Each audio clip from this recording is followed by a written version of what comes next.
Hari ini saya ingin berbagi sesuai dengan topik kita di tahun ini, yaitu bagaimana hidup bersama dengan Yesus setiap hari. Nah, kita akan mendapatkan urgensi atau tidak untuk hidup bersama dengan Yesus setiap hari.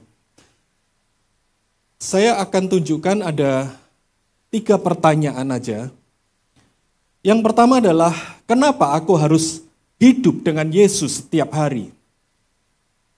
Ketika kita bisa menjawab hal ini, kita akan mendapatkan sisi urgensinya, saudaraku. Kenapa saya harus hidup dengan Yesus setiap hari?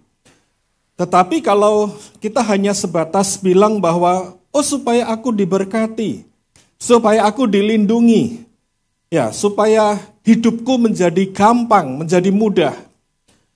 Ketika engkau merasa bahwa hidupmu sudah diberkati, engkau punya segala yang engkau mau, ketika engkau merasa hidupmu baik-baik saja, tidak ada dalam bahaya dan seterusnya, saudaraku, jangan heran kalau kita merasa, aku nggak ada urgensinya untuk aku hidup bersama dengan Yesus setiap harinya.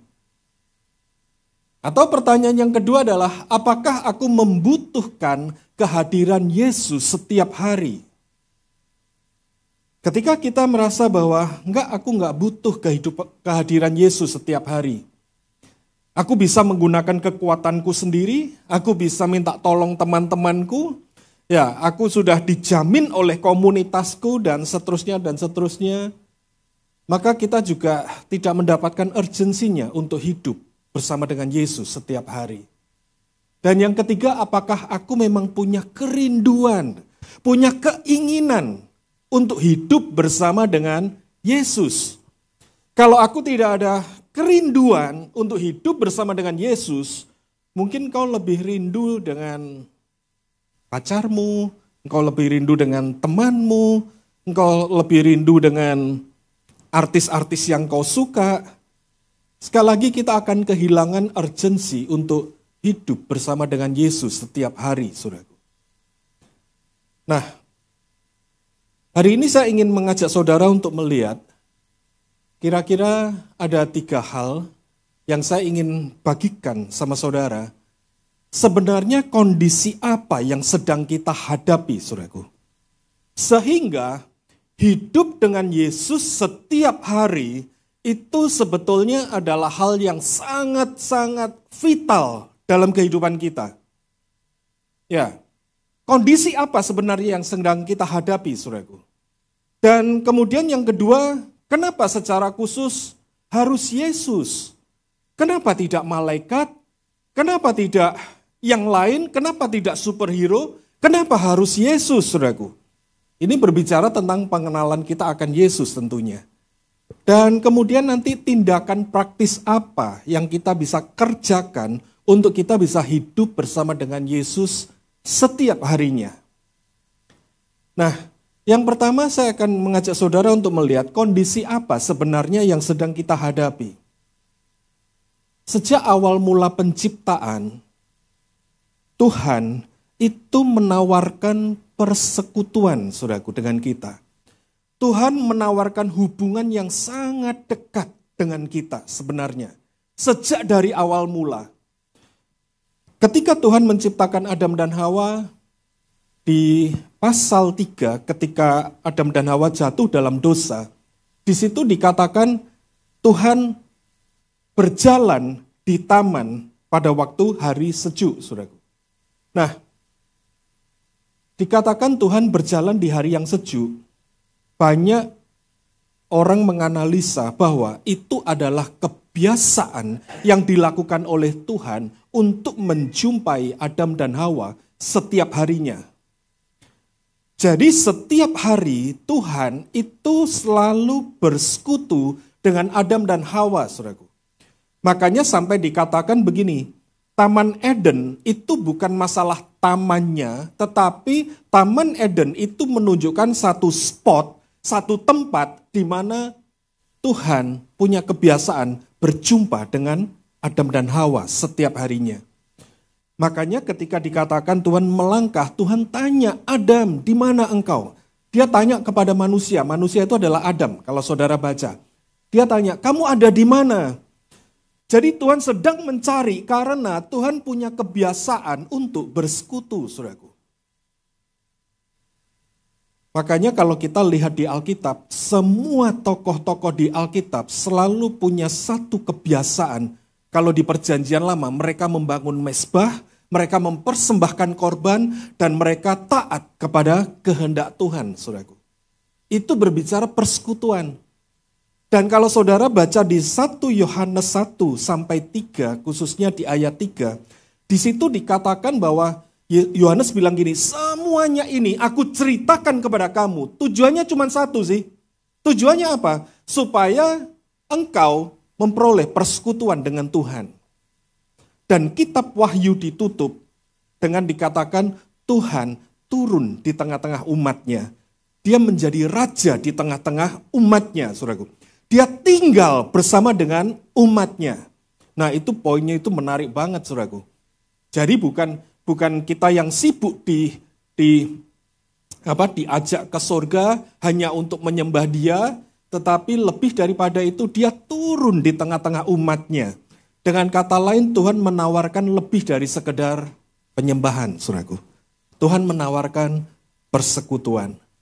Nah, tetapi iblis datang sejak dari awal, dia menawarkan yang namanya peperangan, saudaraku. Iblis tidak tinggal diam, saudaraku. Tuhan menawarkan persekutuan, Tuhan memberikan persekutuan kepada kita, tetapi iblis memberikan peperangan, saudaraku. Makanya kehancuran terjadi di mana-mana. Dan kita bisa lihat, kenapa isu yang paling utama buat orang Kristen itu adalah isu iman, isu percaya. Karena cara iblis menyerang kita bisa lihat di Kejadian 3. Iblis selalu menebarkan keraguan kita kepada Tuhan, saudaraku. Iblis tebarkan keraguan pertama kali kepada Hawa dan kemudian kepada Adam juga, saudaraku.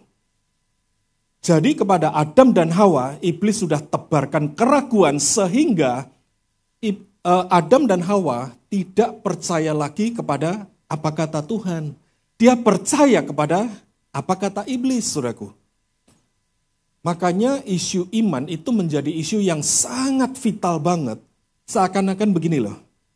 Tuhan ingin mengembalikan rasa percayamu kepada Dia secara total, saudaraku. Nah, caranya iblis adalah dia sebarkan keraguan-raguan, saudaraku. Makanya serangan iblis yang paling mula kepada setiap kita, mudah banget. Engkau diajak untuk ragu kepada apa kata firman. Sungguhkah Tuhan mencintaiku? Kalau Tuhan mencintaiku, kenapa keadaanku seperti ini? Benarkah Tuhan melindungiku? Kalau Tuhan melindungiku, kenapa aku sakit? Cara iblis sejak dari mula, sekali lagi, engkau bisa baca itu di Kejadian 3, iblis sebarkan keraguan. Tuhan sudah bilang, jangan makan buah ini. Iblis sebarkan keraguan kepada Adam dan Hawa. Enggak, kamu enggak akan mati seperti itu. Kalau Tuhan mencintai kamu, kalau Tuhan melindungi kamu, kamu mau jatuh, pasti kamu akan ditopang. Itu yang iblis katakan kepada Yesus. Iblis sebarkan keraguan kepada Yesus. Udahlah, malaikatnya pasti nopang kamu. Masa kamu dicintai, kamu jatuh, dibiarin sih? Dan mulailah kita menjadi ragu sama Tuhan, saudaraku. Ketika kita mulai ragu sama Tuhan, wah di situ kita jadi sasaran empuk buat iblis. Iblis akan hajar kita seperti bagaimana iblis memporak-porandakan semua segi kehidupan, saudaraku. Manusia dibuat bertengkar dengan Tuhan, manusia dibuat bertengkar dengan sesama, manusia bertengkar dengan pekerjaan, manusia bertengkar secara sosial, semua aspek kehidupan hancur. Makanya Yesus bilang, aku datang untuk memperdamaikan semuanya, aku datang memulihkan semuanya, aku datang untuk mendamaikan semuanya, saudaraku. Dan Tuhan kepingin untuk kita tetap bersekutu dengan Dia. Iblis sudah membuat area kehidupan itu menjadi peperangan rohani. Makanya kalau kita lihat sebenarnya area peperangan rohani, yang pertama itu ada di keluarga, dan yang kedua itu ada di marketplace, saudaraku. Itu ada di dunia pekerjaan. Gereja itu bukan musuhnya iblis. Karena Tuhan sudah bilang, alam maut tidak akan pernah bisa menguasai gereja. Jadi sebenarnya gereja itu bukan tempat peperangan, saudaraku. Tempat peperangan yang sebenarnya itu adalah keluarga. Tempat peperangan yang sebenarnya itu adalah tempat pekerjaan, saudaraku, di marketplace. Kalau kita lihat di Kejadian 3, makanya kita bisa lihat semua segi itu dihancurkan. Dan Yesus datang, dia bilang, aku beri kamu kehidupan beserta kelimpahannya di dalam semua aspek kehidupan.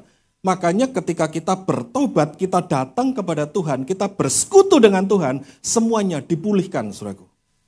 Keadaan kita dipulihkan, keluarga dipulihkan, pekerjaan dipulihkan, semuanya dipulihkan, semua aspek dipulihkan. Oleh sebab itu hati-hati, sekali lagi, saya ingin mengingatkan, hati-hati dengan keraguan-raguan yang ditebarkan oleh iblis, saudaraku. Hati-hati. Iblis akan secara aktif tebarkan keraguan itu. Apalagi kalau kita pada dasarnya kita punya problem dalam rasa sakit hati, atau kita punya problem gambar diri yang rusak, saudaraku. Wah, mudah sekali iblis tebarkan keraguan. Karena orang yang punya problem gambar diri, dia mudah sekali menjadi ragu-ragu, dia sangat tidak percaya diri. Sungguhkah aku cantik? Siapa bilang kamu cantik? Iblis tebarkan kebohongan. Wah, mulai ragu, saudaraku. Sungguhkah kamu pintar? Ya kan? Masa depanmu pasti jelek. Iblis tebarkan kebohongan. Sehingga ketika kita membaca firman, kita tidak akan pernah percaya kepada firman. Kita lebih percaya kepada, lihat kondisiku memang seperti ini. Semuanya buruk, saudaraku. Dan iblis terus tebarkan kebohongan. Iblis memang berusaha menghancurkan semua kondisi. Tetapi Yesus datang untuk pulihkan semuanya, saudaraku. Karena Tuhan menawarkan persekutuan, saya sangat percaya setiap kita, siapapun diri kita, itu bisa mendengar suara Tuhan, saudaraku. Untuk mendengar suara Tuhan, itu bukan masalah seberapa peka diri kita. Tetapi mendengarkan suara Tuhan, seberapa biasa kita berkomunikasi dengan Dia. Semakin kita terbiasa berkomunikasi dengan Dia, kita semakin mudah mengenali itu Tuhan. Bukan masalah seberapa peka, saudaraku. Kalau seberapa peka, saudara tahun baru saudara dengar suara duar, saudara akan berasumsi itu mercon, saudaraku. Engkau tidak pernah menyangka kalau itu bom misalkan. Kenapa? Karena engkau sudah mendefinisikan di tahun baru suara duar itu mercon. Engkau tidak akan pernah bisa menyangka kalau tiba-tiba ada bom meledak, saudara. Kenapa? Karena memang kita nggak kenal suara itu. Peka, peka, ada suara, duar, saudaraku. Tapi kita nggak akan bisa mendefinisikan dengan baik suara apa itu. Kita akan bisa mendefinisikan dengan baik kalau saya terbiasa bersekutu. Semakin sering saya bersekutu, semakin sering saya belajar mendengar, saya semakin peka. Jadi kepekaan akan suara Tuhan, saya sangat percaya itu dibangun dari kebiasaan.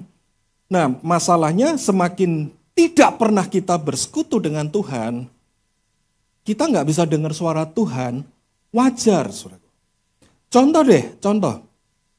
Kalau engkau bersahabat dengan temanmu, engkau terbiasa bersekutu dengan temanmu, tahu nggak kesukaan temanmu makan apa? Tahu nggak, ada teman yang suka sayur, ada teman yang anti dengan sayur. Engkau bisa tahu itu nggak? Tahu ya? Dari mana engkau tahu? Karena kebiasaan berkumpul dengan temanmu. Sehingga engkau bisa tahu, misalkan aja pesan pecel, ya kan? Yang satu sayurnya banyak, yang satu tanpa sayur, ya kan? Masalah ibunya bingung itu terserah ibunya ya kan. Tapi karena engkau sangat kenal dengan temanmu, engkau bisa tahu bagaimana cara memesankan temanmu. Kalau temanmu tanya, "Lu dari mana kamu tahu?" Ya simple, engkau semakin sering mendengar temanmu, engkau jadi semakin tahu. Nah, kenapa secara khusus Yesus, saudaraku? Berikutnya, Tuhan Yesus bilang bahwa di Matius 28, dia bilang, "Kepadaku telah diberikan segala kuasa di surga dan di bumi." Bukan hanya di surga dan di bumi, bahkan dia bilang begini di kitab Wahyu. "Aku adalah yang awal dan yang akhir dan yang hidup." Statement ini menarik banget, saudara. Aku adalah yang awal dan yang akhir dan yang hidup. Artinya apa? Kalau Yesus adalah yang awal dan yang akhir, berarti Yesus menguasai setiap waktu. Oleh sebab itu saya sangat percaya kalau Yesus menguasai setiap waktu. Ketika engkau sedih, dia tahu. Ketika engkau mengalami sesuatu yang buruk, dia ada di situ, saudaraku. Dia ada di situ, dia tahu. Dan dia menguatkan hatimu. Kenapa kadang kita tidak tahu bahwa Yesus hadir? Kenapa kadang kita tidak merasa bahwa Yesus menguatkan hati kita? Simple, karena kita lebih mendengarkan apa suara iblis. Ketika kita mengalami suatu hal yang buruk, kita akan diliputi untuk terus semakin benci, dan semakin benci, saudara. Kita lebih mudah mendengarkan suara iblis. Lihat temanmu, dia yang bikin semuanya itu. Akhirnya kita akan menjadi dendam, dan dendam, saudara. Karena dikatakan aku adalah yang awal dan yang akhir. Seringkali hal ini saya pakai untuk memulihkan, membantu pemulihan orang lain, saudara. Kalau saya sedang mengkonseling ini orang, saya sangat encourage dia, apapun yang sedang kamu alami, Tuhan sudah ada di situ. Jadi Tuhan tidak pernah membiarkan untuk tidak memperhatikanmu, saudaraku. Saya sangat percaya dia selalu hadir dan dia selalu memperhatikan hidupmu. Mungkin kau merasa, kenapa aku terbuang? Dia ada di situ. Mungkin kau merasa, aku menangis sendirian. Dia ada di situ, saudaraku. Dia tahu semuanya. Dan yang menarik dikatakan dia adalah yang hidup. Kita berurusan dengan Tuhan yang hidup. Kita bukan berurusan dengan Tuhan yang mati. Kalau dia hidup, berarti dia eksis. Dia hadir dalam hidupmu. Dia bisa berbuat sesuatu dalam hidupmu untuk mendatangkan kebaikan. Roma 8:28. Dia bilang, aku telah mati, namun lihatlah, aku hidup sampai selama-lamanya, dan aku memegang segala kunci maut dan kerajaan maut. Dengan kata lain, ada nggak tempat yang tersembunyi buat Yesus? Nggak ada, saudaraku. Dia bilang, segala kuasa di sorga dan di bumi ada di tanganku. Bahkan kerajaan maut dan alam maut, semua kunci sudah ada di tanganku. Suatu kali saya bertemu dengan seorang anak muda. Dia lagi bimbang dengan imannya. Dan dia tanya, kenapa saya harus menjadi Kristen? Saya tidak menjawab dia, saya cuma sharing apa yang saya alami. Saya sharing sama dia, sebetulnya poinnya bukan masalah memilih agama. Poinnya cuma satu, saya tidak pernah mendapati ada satu orang pun manusia di muka bumi, kalau kita sebut sebagai manusia di muka bumi, yang pernah berani bilang dirinya sepanjang sejarah, dia mati dan dia bangkit. Tidak pernah ada. Sepanjang sejarah, siapa yang berani klaim dirinya, aku mati dan aku bangkit. Dan aku hidup sampai hari ini. Gak ada satupun. Nah, karena saya hanya menemukan itu di dalam pribadi Yesus, makanya saya menjadi pengikut Yesus. Itu aja. Jadi kalau saya harus memilih, saya pilih karena Yesus demikian. Karena kalau semuanya mati, ya memang semuanya mati. Itu aja. Semua nama yang pernah saya kenal mati dan selesai. Hanya Yesus yang berani klaim dirinya, dia mati, dan dia bangkit. Satu kali saya baca sebuah ulasan yang cukup menarik sekali. Banyak orang meragukan, oh enggak, Yesus enggak mati. Yesus dihajar, tetapi Yesus enggak mati. Dan dia hidup. Nah, ulasan itu dibahas oleh dokter, saudaraku. Ya, saudara bisa cari di bukunya Lee Strobel. Nah, dokter itu bilang begini, kalau dikatakan Yesus dihajar sampai seperti itu, dan tidak mati, dan tetap hidup sampai sekarang, itu lebih ajaib. Dia bilang begitu. Kalau dikatakan Yesus mati, gara-gara dihajar seperti itu, menurut dunia medis, wajar.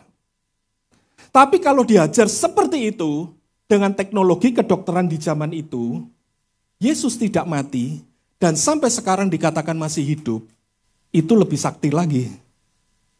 Saudara bisa paham? Ya, itu lebih aneh lagi, dia bilang. Itu lebih ajaib lagi. Nah, jadi kalau dikatakan Yesus mati, wajar. Dengan siksaan seperti itu, dengan tubuh manusia mati, itu wajar. Itu dunia medis bilang seperti itu. Kalau nggak mati, imanmu lebih gede lagi.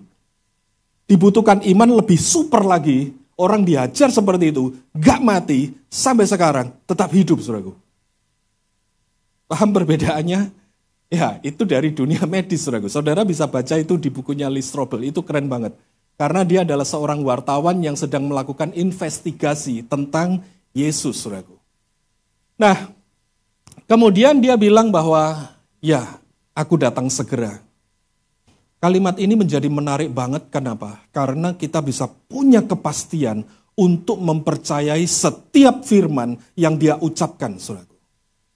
Kita bisa punya kepastian. Kenapa? Karena dia berkuasa, dia hidup, dan dia jamin dirinya, aku datang.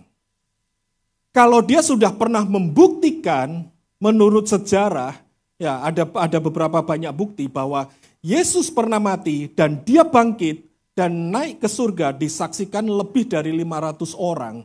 Berarti kalau dia bilang, ya aku datang segera, berarti dia juga pasti akan datang, saudara. Nah, bagaimana caranya untuk kita belajar untuk tinggal bersama dengan Yesus, saudaraku? Tentunya salah satu sumber yang menarik, Yesus pernah bilang begini, harus digenapi semua yang ada tertulis tentang aku di dalam Taurat Musa, Kitab Nabi, dan Kitab Mazmur. Dengan kata lain, kalau saudara membaca Perjanjian Lama, belajarlah memandang dari point of view. Ya, minggu lalu Budi sudah sampaikan tentang God's view.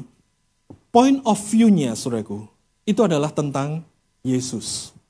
Kenapa? Karena dia bilang, di dalam Kitab Taurat Musa berarti dari Kitab Kejadian, itu adalah Kitab Taurat Musa. Dan kemudian Kitab Nabi-Nabi, Yesaya, Yeremia, ya banyak banget ya semuanya, bahkan itu Maleaki, saudaraku. Ya makanya baca Maleaki jangan hanya spotnya persepuluhan, saudaraku.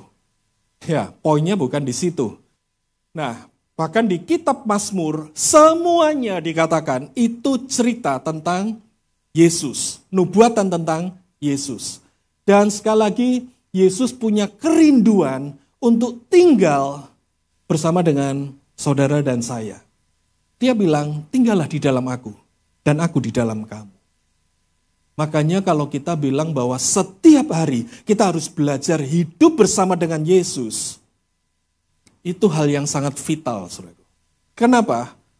Karena unik banget dikatakan, tinggallah di dalam aku, dan aku di dalam kamu.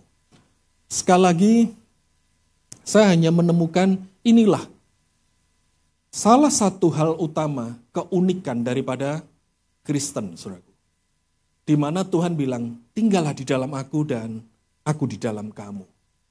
Dan kemudian dia berjanji, ketahuilah aku menyertai kamu sampai kepada akhir zaman.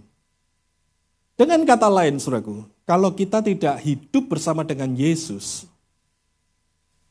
yang melewatkan kesempatan bagus ini siapa?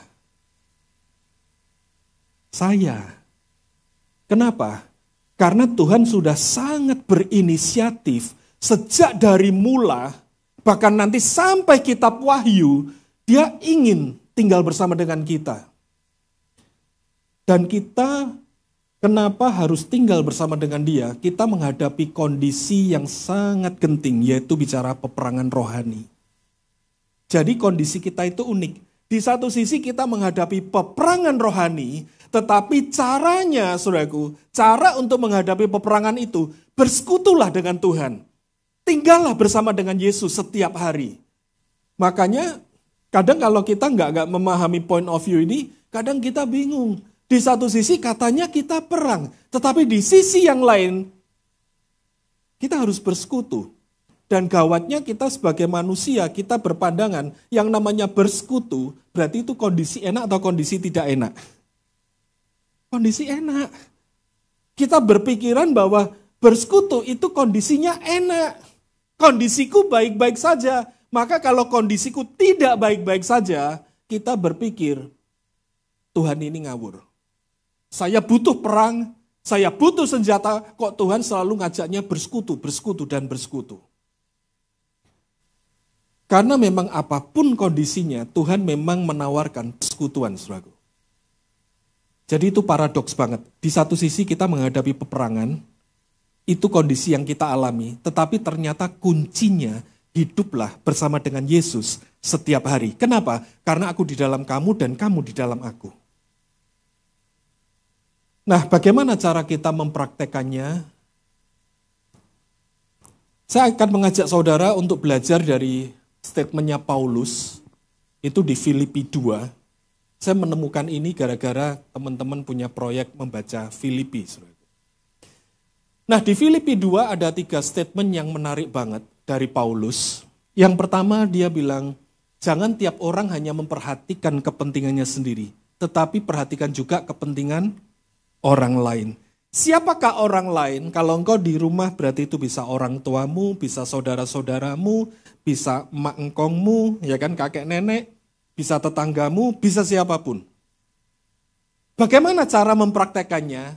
Tipsnya, gunakan pikiran dan perasaan yang terdapat di dalam Kristus.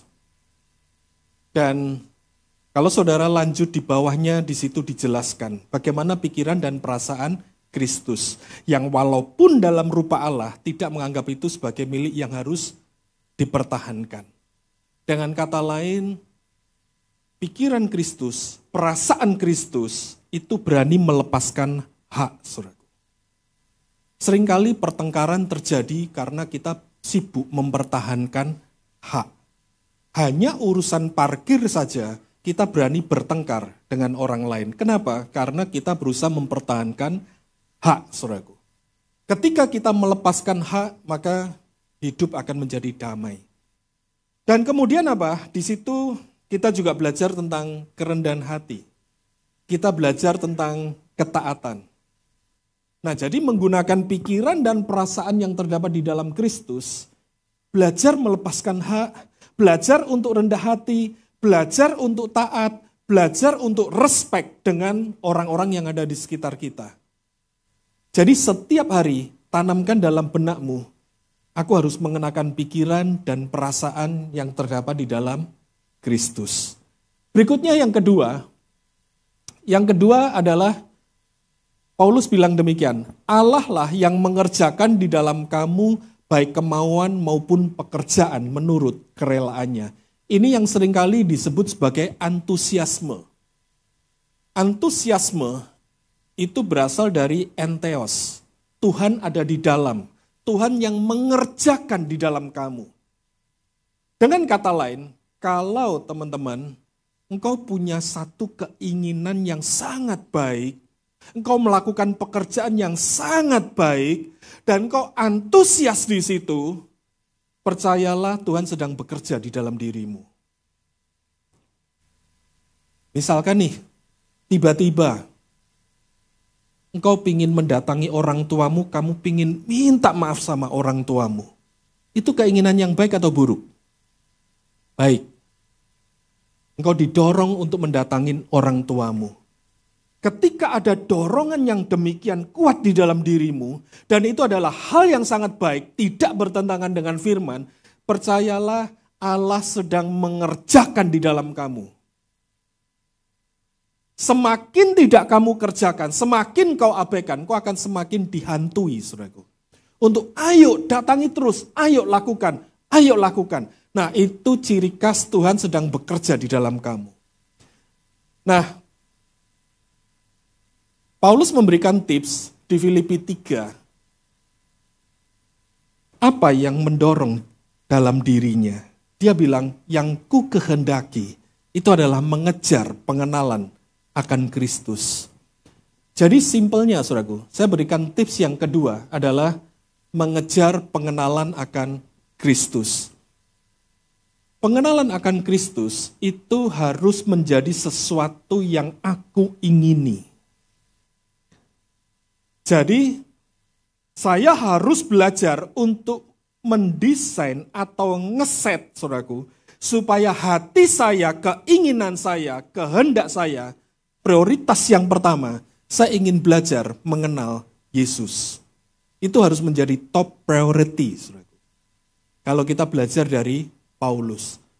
Nah, kenapa kita susah untuk mengenal Yesus? Karena mungkin mengenal Yesus bukan menjadi top priority dalam hidup kita.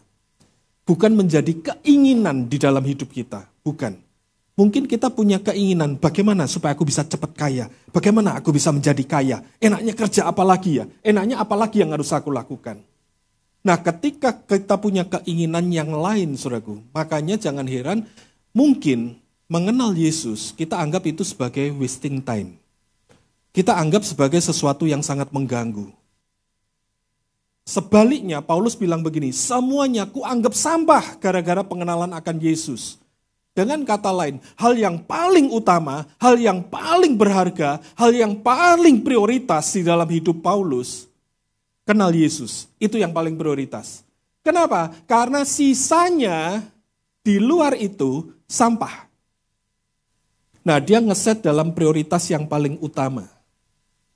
Yang terakhir, yang ketiga dikatakan adalah semuanya mencari kepentingan sendiri, bukan kepentingan Kristus Yesus. Apa kepentingan Yesus? Kepentingan Yesus kita bisa tahu yang pertama adalah beritakan Injil. Yang kedua, pergi muridkan. Yang ketiga, aku membangun gerejaku. Oleh sebab itu, kenapa kita selalu mengajak saudara untuk terlibat. Ayo terlibat, ayo terlibat. Karena proyeknya Yesus, kepentingannya Yesus, supaya saudara dan saya, kita semua melayani Tuhan, kita semua membangun gerejanya, dan kita semua pergi, beritakan Injil dan muridkan bangsa-bangsa. Itu adalah kepentingan Yesus. Nah, sebagai penutup, saya ingin mengulangi, bagaimana kita mempraktekkan kehidupan untuk hidup bersama dengan Yesus setiap hari. Yang pertama, belajarlah setiap hari punya apa? Pikiran dan perasaan seperti Yesus. Ketika engkau akan bertengkar dengan temanmu, engkau jengkel dengan temanmu, sebelum bertindak, gunakan pikiran dan perasaan yang terdapat dalam Yesus. Ketika engkau akan lakukan sesuatu, saudaraku, engkau ditawarin, waduh ini bagus, pekerjaan bagus, ya kan? Engkau ditawari sebuah pekerjaan yang katanya bagus, ini bagus semuanya. Gunakan pikiran dan perasaan yang terdapat di dalam Yesus. Cari kehendak Tuhan. Tuhan benar gak ya? Ini aku harus terima. Tuhan benar gak ya? Hati-hati saudaraku, tidak semua pekerjaan menawarkan hal yang baik. Tidak semuanya. Dan kemudian yang ketiga adalah, yang kedua, belajarlah apa? Yang kedua, menaruh pengenalan akan Tuhan itu menjadi keinginan yang prioritas dalam hidup kita. Dan yang terakhir, fokuslah kepada kepentingan Kristus, saudaraku. Oh berarti aku harus melayani Tuhan. Aku harus melayani Tuhan, aku harus terlibat, aku harus beritakan Injil. Nah itu adalah kepentingan Kristus. Tuhan Yesus memberkati. Mari kita berdoa.